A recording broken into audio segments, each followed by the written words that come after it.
नमस्कार भाइयों। आज का अपना ये जो वीडियो है, राजस्थान के अंदर 2021 में एसआई भर्ती जो हुई थी उसको माननीय उच्च न्यायालय ने रद्द कर दिया है। अब भर्ती रद्द होने के तुरंत पश्चात क्रेडिट जीवी लोगों की होड़ मच गई है और उन लोगों में राजनेताओं की बहुत ज़्यादा होड़ मची है। दो पॉलिटिशियन हैं जो बहुत ज़्यादा इस भर्ती का क्रेडिट लेना चाह रहे हैं। पहला नाम माननीय हनुमान बेनीवाल जी, आरएलपी सुप्रीमो। दूसरा नाम माननीय किरोड़ीलाल मीणा जी, बीजेपी के वरिष्ठ नेता, राजस्थान सरकार के मंत्री। दूसरा आरएसएस के बहुत बड़े एक लीडर हैं, राजस्थान के एक कैंडिडेट जो आरएसएस के अंदर अपना रोल बहुत ज़्यादा अदा कर रहे हैं। अब आरएसएस का नाम आते ही आपको पता चल गया होगा कि वो बंदा किस विचारधारा का है। अब सबसे पहले भर्ती रद्द करवाने में मेन श्रेय जाता है राजस्थान एसओजी का। कोई उसका नाम नहीं ले रहा है। हेड्स ऑफ राजस्थान एसओजी, उसने वो सबूत पेश किए हैं कि जो बहुत ही ऑथेंटिक थे, क्रेडिबल थे। हाईकोर्ट के जजेज को मजबूर होकर सरकार के अगेंस्ट जाके भर्ती रद्द करनी पड़ी।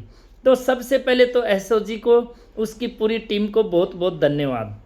और एसओजी को धन्यवाद इसी बात के लिए नहीं बोलेंगे, एसओजी को धन्यवाद उन सभी मैटर को एक्सपोज करने के लिए। सिर्फ ऐसा ही भर्ती रद्द नहीं हुई है, बहुत सारे पीटीआई, बहुत सारे टीचर्स, बहुत सारे पता नहीं कौन कौन सी भर्ती के चयनित अभ्यर्थी अब घर आ रहे हैं और कई देश छोड़ के भाग गए हैं। कोई एक्सीडेंट में मर रहा है। अभी एक मीणा मरा था ना, अमृतलाल मीणा, क्या नाम था, मरा था। मतलब सुसाइड कर रहे हैं, क्या कुछ कुछ कर रहे हैं। तो एसओजी जब शासन प्रशासन अपना काम ईमानदारी से करेगा ना, तो ये जो गुनहगार हैं कितने दिन छिपेंगे। अब देखो, एसओजी ने बहुत बढ़िया रिपोर्ट तैयार की, सबूत अच्छे जुटाए। एसओजी को जिन लोगों ने सबूत दिए उनको भी बहुत बहुत थैंक यू। अब नेता लोगों की अगर बात करें, हम एक टीवी डिबेट सुन रहे थे गोदी मीडिया की। सबसे पहले मैं नाम बता रहा हूँ, गोदी मीडिया की, एनडीटीवी की। उसके अंदर हनुमान बेनीवाल जी और किरोड़ीलाल मीणा जी इतनी अभद्र भाषा में एक दूसरे के ऊपर टिक्का टिप्पणी कर रहे हैं। मैं पहले उस डिबेट की बात करूंगा। हनुमान बेनीवाल जी अनेक पार्टियों में रह चुके हैं। बीजेपी छोड़ी, अलग पार्टी बनाई, केंद्र में बीजेपी को समर्थन दिया, इंडिया गठबंधन को समर्थन दिया। मानते हैं क्यों? क्योंकि ये बंदा झुकता नहीं है। इस बंदे के अंदर सबसे बड़ी कमी है, वो है मैं की। ये हर काम में मैं बोलता है। और जब तक हनुमान बेनीवाल जी मैं बोलेगा तब तक ये एक जाति का नेता बन के रहेगा और एक जाति के लोगों में भी डिवाइडेशन होता रहेगा। उसके पास वही लोग जाएंगे जिनको मतलब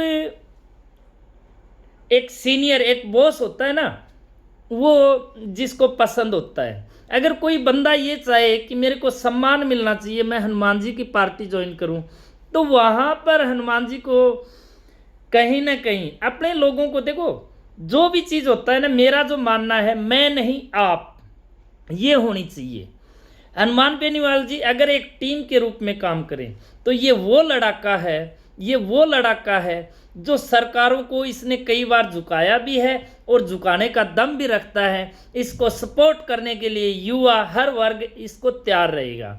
लेकिन एक तो ये एक जाति का नेता बन के रह गया, उसका रीज़न मेरे हिसाब से हनुमान जी नहीं है। क्योंकि हमने देखा है हनुमान जी हर कौम की सपोर्ट करते हैं। भर्ती जो रद्द हुई है इसमें सबसे ज़्यादा गुनहगार अगर कोई बात करे तो जाट और बिश्नोई थे, सबसे ज़्यादा गुनहगार। और अगर आप कहो कि कोई नेता इस भर्ती के खिलाफ खड़ा हुआ है तो वो जाट ही हुआ है। तो पहले तो ये बताओ, ये अपनी जाति का नेता कैसे हुआ? मेरे हिसाब से तो इसने जाटों के बच्चों के जो लगे हुए थे उनको इसने जेलों में पहुंचाने का काम किया है। जिन्होंने भ्रष्टाचार किया था उनको जेलों में पहुंचाने का काम किया है। तो ये जाति का नेता नहीं हुआ। अब पॉलिटिकल पावर इसका कहीं ना कहीं आया है, सरकार पे या जजेज पे तो नहीं आ सकता। कहीं ना कहीं देखो इसका प्रेशर पड़ा है। अगर इस भर्ती के खिलाफ लोग वहाँ धरना नहीं देते, वहाँ अनशन नहीं करते, पर डे सैकड़ों बच्चे वहाँ पे नहीं बैठे रहते इसकी रिजेक्ट होने के खिलाफ, इसके रद्द होने के खिलाफ, तो शायद कहीं ना कहीं इस भर्ती को हो सकता है, हम मान सकते हैं। अदरवाइज देखो कोर्ट तो अपना काम करेगा, हो सकता है ये रद्द नहीं होती। तो अगर किसी पॉलिटिशियन को श्रेय दिया जाए तो वो सिर्फ और सिर्फ एक ही लीडर को जाता है, हनुमान जी बेनीवाल, क्योंकि इस बंदे ने पहले दिन से धरने के ऊपर प्रस्तुत था। ये हर रोज अपने साथियों को, उन बच्चों को जो भी प्रोटेस्ट कर रहा था, उनको इसने मोटिवेट भी किया है कि हम आपके साथ हैं। लेकिन बेनीवाल जी आप ये मत कहा करो कि मैं आपके साथ हूँ, ये मैं में ईगो होता है। अब जो ही रद्द हुई है, हमारे किरोड़ी लाल जी मीणा क्रेडिट लेने आ पहुँचे, आवाज़ उठाई थी, लेकिन किरोड़ी लाल जी मीणा को बहुत दिनों से वॉच कर रहे हैं। क्या करता है कि इसकी टीम बड़ी सॉलिड है, क्योंकि देखो जो गंदे काम कर रहे हैं ना, जो गंदे काम कर रहे हैं वो अपने जानकार हैं और उनके जानकार अपने से जुड़े हुए हैं, आपसे जो जुड़े हुए हैं ना, वो उनकी जानकारी ये काम कर रहे हैं। क्योंकि इसमें जो अभी एक्सपायर हुआ है वो मीणा था। मोस्टली 3 कौम के लोग इसमें ज़्यादा थे, मीणा, बिश्नोई और जाट, जिन्होंने इस भर्ती की ऐसी तैसी कर दी। तो मीणा, किरोड़ी लाल जी मीणा जुड़े हुए थे, इसको पता था कि इन लोगों ने ये काम किया, तो मैटर सबसे पहले मीणा किरोड़ी लाल जी ने उठाया था। अभी एक बात और मैं बीच में बताऊं, अभी जो सीड्स के अंदर जो दवाइयाँ जो बिक रही थी, बहुत ही घटिया किस्म की एक्सपायरी डेट की दवाइयाँ बिक रही थी, किरोड़ी लाल मीणा जी ने उसका मैटर उठाया, दुनिया ने उसको सपोर्ट किया, हमने उसको सपोर्ट किया। लेकिन एक बात बताओ, 4 दिन उसको आपने मैटर उठाया, 4 दिन बाद में एक वीडियो नहीं आया किरोड़ी लाल मीणा का। क्या हुआ? क्या हुआ? पैसे खा लिए, पैसे। बड़ी बड़ी दवाइयों वाले ने आपका मुंह बंद कर दिया। हनुमान जी बेनीवाल के साथ ऐसा नहीं हुआ, उसने मुंह बंद नहीं करवाया। अब एक बात और, उस डिबेट में कह रहे हो आप कि आप मेरे पास आए पैसे लेने के लिए। हाँ आया, बेनीवाल जी मना कर सकते हैं, लेकिन हमें पता है आया। क्यों? पार्टी चलाने के लिए कहीं से तो चंदा चाहिएगा ना। आप उस पार्टी में शामिल दे तो आपका भी एक बनता है कि भाई ये जो पॉलिटिशियन है ना, कोई बड़ा चोर कोई छोटा चोर, आप बड़े चोर थे, बेनीवाल जी छोटा चोर था, तो वो आपसे ही तो मांगेगा। बेनीवाल जी सबसे छोटे चोर हैं। पॉलिटिशियन जितने हैं सारे चोर हैं। कोई ये कहे कि मैं साहूकार हूं, अगर साहूकार हो तो आपके 5 साल में कोठी कैसे बन जाती है, ये 100 करोड़ की कोठी कैसे बन जाती है, 50 करोड़ की कोठी कैसे बन जाती है? जवाब दो इसका। आपका कोई रोजगार नहीं है, आपकी कोई कंपनी नहीं चल रही है, फिर कैसे आप लैम्बोर्गिनी में, कैसे आप ऑडी में घूम लेते हो? दुनिया को उल्लू मत समझो। किसी भी पॉलिटिशियन से ये सवाल है, अगर आप चोर नहीं हो इस चीज का प्रूफ दीजिए, हम आपको एक्सपोज करेंगे। Everyone is thief, but Beniwal ji is the smallest thief in all the politician. अब आ जाओ, आपके पास बिल्कुल आए थे वो चंदा लेने के लिए, ठीक है, आपने दिया नहीं दिया, नहीं दिया तो वो आपका छोटापन है, दिया तो वो आपका बड़प्पन है, ठीक है। घर से नहीं दिए, बड़े चोर हो, चोरों को कहा है, आपको चंदा मिला है, ठीक है, आपने दिए। पुलिस, आपने कहा टोडा भीम वहाँ कोटा वहाँ गए थे, आपको छुटवाया, आपका एरिया है, कौन छुटवाएगा? आपके लोगों के लिए गया होगा, कौन छुटवाएगा? पिटा है। अब सुनो मेरी बात, ये पुलिस प्रशासन होता है ना, ये होम मिनिस्ट्री, ये सीएम के अंडर में होती है। अब सीएम जब अगेंस्ट है तो कुछ भी करवा सकता है।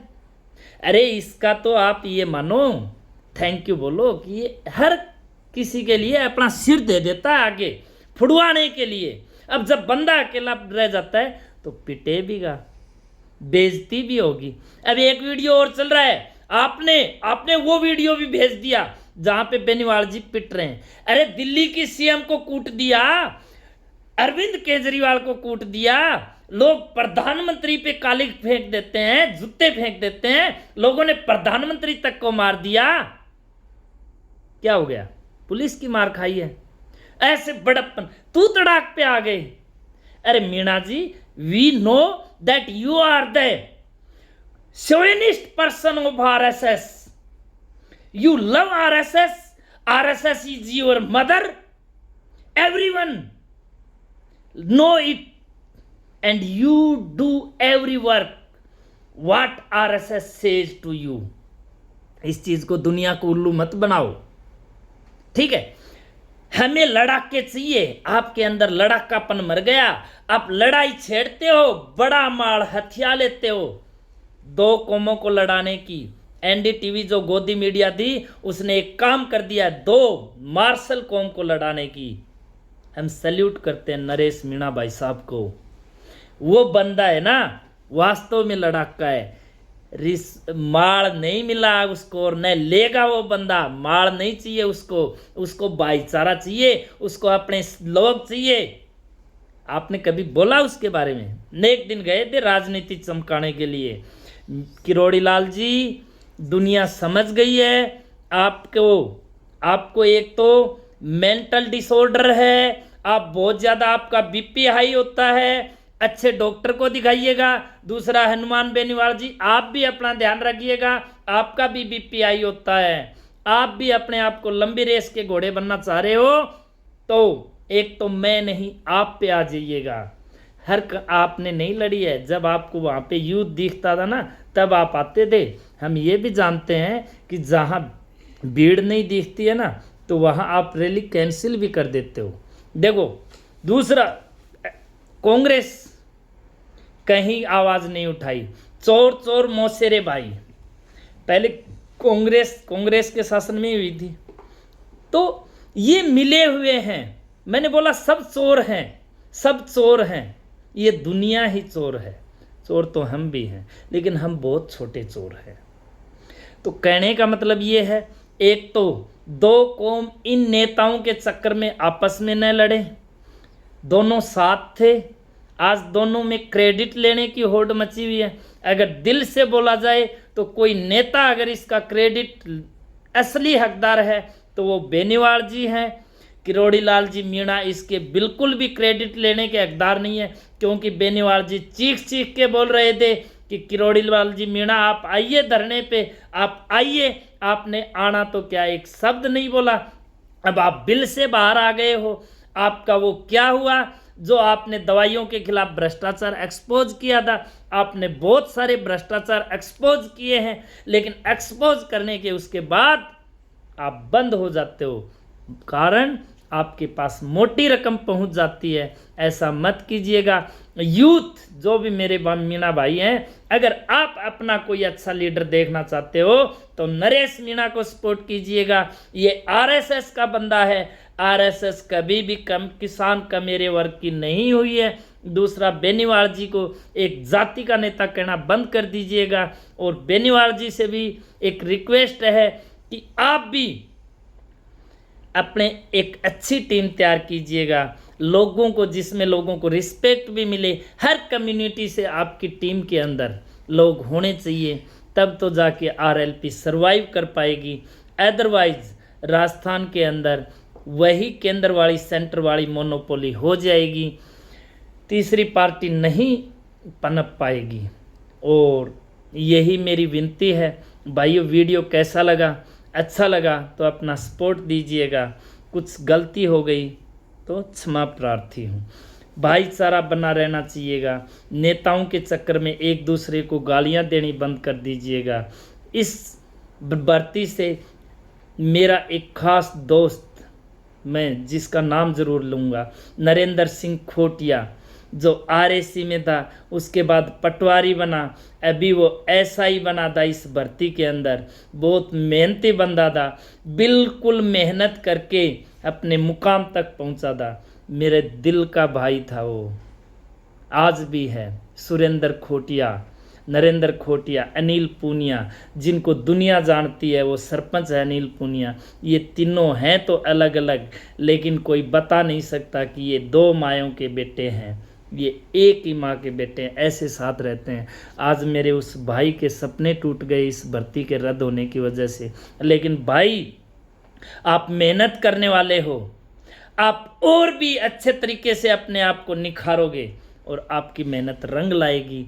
अभी ये भर्ती रद्द हुई है, अभी तो सुप्रीम कोर्ट भी पड़ा है, बहुत भी, बस यही है, गुनहगार एक बचना नहीं चाहिए, बेगुनाह का हक खाया नहीं जाना चाहिए, यही हमारी विनती है। क्रेडिट ज़्यादा लेने की होड़ न मचाई जाए। आगे युवा जो पढ़ रहे हैं उनके सपने जिंदा कैसे रहें, एक उम्मीद बनी है पढ़ने वाले बच्चों के लिए कि हाँ, न्याय तो होगा। यही इन्हीं शब्दों के साथ जय हिंद।